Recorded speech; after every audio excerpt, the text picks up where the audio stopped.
Word of God ng mga kabligsan. 11. Siguro tingin sa akin ay KFC. O Shakey's. Hallelujah. Pero masarap yung Shakey's. Hallelujah. Maraming patatas. So, mabuti ng Panginoon sa ating buhay. Wala niyo, asawa mo si Ana. Ang kapayapaan binibigay ng Diyos sa atin ay hindi nabibili sa SM Mall Fairview. Ang kapayapaan ay hindi nabibigay sa atin ng cellphone. Diba? Yung mga magulang, sinasanay na yung mga bata para mabawasan ng kanilang time sa pagbabantay sa mga bata. Ang pinagbabantay sa bata, cellphone. Alam nyo, yung kapayapaan, hindi nagagaling sa salapi. Amen? Amen. Hindi porke marami ng pera, kaya ka sa buhay mo. Hallelujah. Praise God. So, buksan po natin sa Philippians 4:7.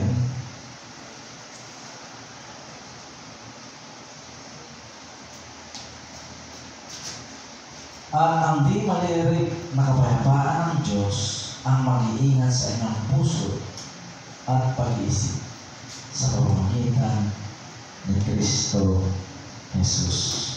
Ayan. So, sabuhin natin mga kapatid, yung salitang kapayapaan. Ayan.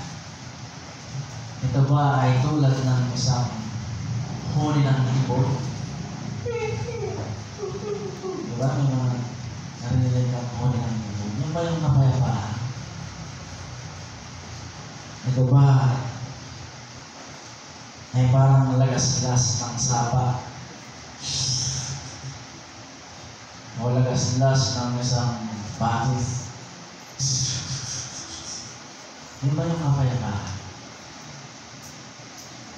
Ano yung sumasabi sa ating isip? Ano yung kapayapaan? Sa Panginoon, ang makasapatan sa Lord, kung nasa iyo ang Panginoon, nandun ang kapayapaan na ikaw ay na-convince ka na. Amen? Na-convince ka na. Ito pala yung kapayapaan. Satisfy ka na. Sa inyong mga kinakaupuhan ngayon, mga kapatid, satisfy ka ba yan? Nakapiling mo ang Panginoon kasama mo ang Diyos, kasama mo ang pamilya mo maglilingkod sa Panginoon. Satisfy ka? Masaya ka? Hallelujah. Praise God. So let us pray. Lord, maraming salamat po, Panginoon, sa buhay na pinagkaloob mo sa amin. Buhay na mayroong pagsisikap. Buhay, Panginoon, na may kasamang blessing, Panginoon, may kasamang konting tapik, Panginoon, sa aming mga buhay. Pero Lord, nandiyan ka, Panginoon, para kami itama, ituwid, Panginoon, ang aming mga buhay. Sa mga ito, sa inaming pinagkapitiwala ang aming pag-aaral ng salita ng Diyos sa pangalan ni Jesus. Amen. Hallelujah. Praise God. So, kapayapaan, ano ang sumasabi sa isip natin, mga kapatid? Hallelujah. Praise God. Tulad ba ito ng maraming pagkain, bagong sapatos, bagong damit? Ano ba yung kapayapaan na ito? Hallelujah. Yung walang kera, hallelujah. Walang kera, yan ba yung kapayapaan na yan? Praise God. Sabi doon sa pag-aaral natin, ang kapayapaan ay yung paglingap ng Diyos sa ating mga buhay. May nag-aalaga pa ba sa iyo? Pag namatay ang magulang mo, pag namatay ang kapatid mo, pag namatay ang asawa mo, sino mag-aalaga sa iyo? Wala na. Sabi doon sa labas ako, kapayapaan ang paglingap ng ating Panginoon. Hallelujah. Amen. Praise God. Sabi doon sa bilang o mga bilang, Numbers chapter 6 verse 26. Yan. Hallelujah. Yan palang kapayapaan ay paglingap ng Diyos sa atin. Hallelujah. Bilang 6:26. Yan. Praise God. So, yun pala. Yung tunay na kahulugan ng kapayapaan.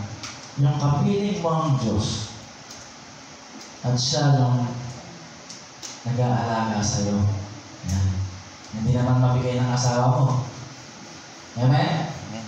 Ligapin ka nawa at bigyan ng kapayapaan ni Yahweh. Amen? Amen. Hallelujah. Yung kapayapaan yan, kaya magbigay ng asawa mo yan. Ha? Kaya bang bigay ng boyfriend na yan? Ng kapayapaan na yan? Hallelujah. Yung kapayapaan na, kaya bang bigay ng SM Mall yan? Hallelujah. Praise God. Hindi kaya ibigay. Ibig sabihin mga kapatid, ha? Ang kapayapaan ay yung paglingap, ha? At pagsama ng Diyos sa atin. Amen? Amen. Hallelujah. Sabi nga doon sa awit, kasama natin ng Diyos, di ako malulunod, di ako masusunod, kasama natin ng Diyos. Dumaan man ako sa iyo, di ako malulunod. Dumaan man ako sa apod, hindi ako masusunod, kasama natin ng Diyos. Amen? Amen. Pagkasama natin ng Diyos, nilingap tayo ng Panginoon, naroon ang tinatawag na kapayapaan. Ang Lord ang nagbibigay ng kapayapaan sa atin. Sabi nga kanina, ngayon sister, wala na kami isasaing. Pero tumuloy siya sa gawain ng Panginoon. Amen. Kasi ang alam niya, sa gawain, kasama natin ng Diyos. Amen? Kasama ng Diyos sa gawain. Hallelujah. Praise God. Hindi niya isip yung pamasahe. Hindi niya isip yung pagod. Hallelujah. Hindi niya isip yung alam niyo, madalas iniisip ng tao, disturbo ba? Amen. Sino rito yung mainitin? Ako lang ata. Mainitin ako eh. Ayaw ko na may tumatawag sa cellphone ko. Mainitin ako. Ayaw ko na mga ganun-ganun. Nainip ako pag pinuntahan ng lugar. Gusto ko, nasa bahay kayo. Pag namalengke kami ng misis, nasawa ko, gusto ko nasa bahay kayo. Huwag ka nang tawag-tawag dyan. Di ba pag nagsama yung mag-asawa na malengke? Ang lalaki, magkano po yan? 50. Buo ng agad ng lalaki. Bawat. Ang babae, magkano po yan? 80. Pwede po ba 60 na lang? Mahal naman. Lipat na naman sa kabila. Yung lalaki naman, wala yung basket. Susunod-sunod yung lalaki na naman yung basket. Ang tagal naman yung misis mamalindi. Kaya yung lalaki sa babae, hindi bagay magsama mamalindi yan. Oo. Ako mahihipin ako eh. Pag yung asawa ko pumasok ng family choice, hindi pumasok yung asawa ko ng family choice. Doon lang ako sa labas ng gate ng family choice, nakaupo lang ako doon. Kasi naiinip ako eh. Naiinipin ako eh. Yan. Alam niyo mga kapatid, may meron tayo ng kapayapaan na galing sa Lord. Hindi ka na mainip. Amen. Amen. Hindi ka mainip maghintay sa Panginoon. Hallelujah. Sa gagawin ng Diyos sa buhay natin. Mga kapatid, praise God. So hindi malirik na kapayapaan ang binibigay sa atin ng Diyos. Hallelujah. Doon tayo sa Romans chapter 14 verse 17. Basahin po natin ito. Romans chapter 14 verse 17 hanggang 19. Yan. Chapter 14. Yan. 17. Verse 17. Yan. Sapagkat paghahari ng Diyos ay hindi tungkol sa pagkain o inumin. Ito ay tungkol sa katwiran, kapayapaan, at kagalakan ng kaloob ng Espiritu Santo. Ang naglilingkod kay Kristo, taas mo ba?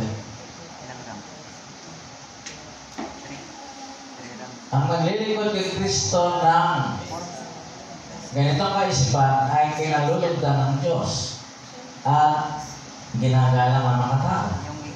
Kaya pagsikapan natin gawin ang mga bagay na makapagdudulot ng kapayapaan at makapagpapatibay ng pananampalataya ng isa't isa. Amen? Ang pananampalataya ay hindi tungkol sa maraming pagkain. Hallelujah. Maraming pagkain. Pero nang iba nga, nagsasharon pa eh. Nagsama na, nagsharon pa. Alam niyo sharon? Balutin mo ako ng hiwaga ng iyong pagmamahal. May dala-dalang basket. May supo. Hallelujah. So, alam niyo mga kapatid, dito sa atin sa church, wala namang problema. Basta makakain lahat. Amen. Basta mabusog lahat. Pag busog na lahat, sige, iuwi nyo lahat. Okay. Ano nyo na, pagkain ng aso, pasalubong nyo sa biyanan mo, pwede. Oo. Hallelujah. Ikakasa natin yan. Yung ating kainan. Namiss ko na eh. Nag-aabang na yung inihaw na tilat yan. Hallelujah. Praise God.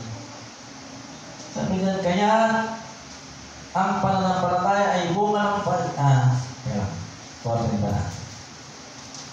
Verse 4. Yan. Praise God. Sabi ng Lord, mga kapatid, sapagkat ang pagpasok ng tao sa karya ng Diyos ay hindi nababatay sa pagkain at inumin, kundi sa pagiging matuwid.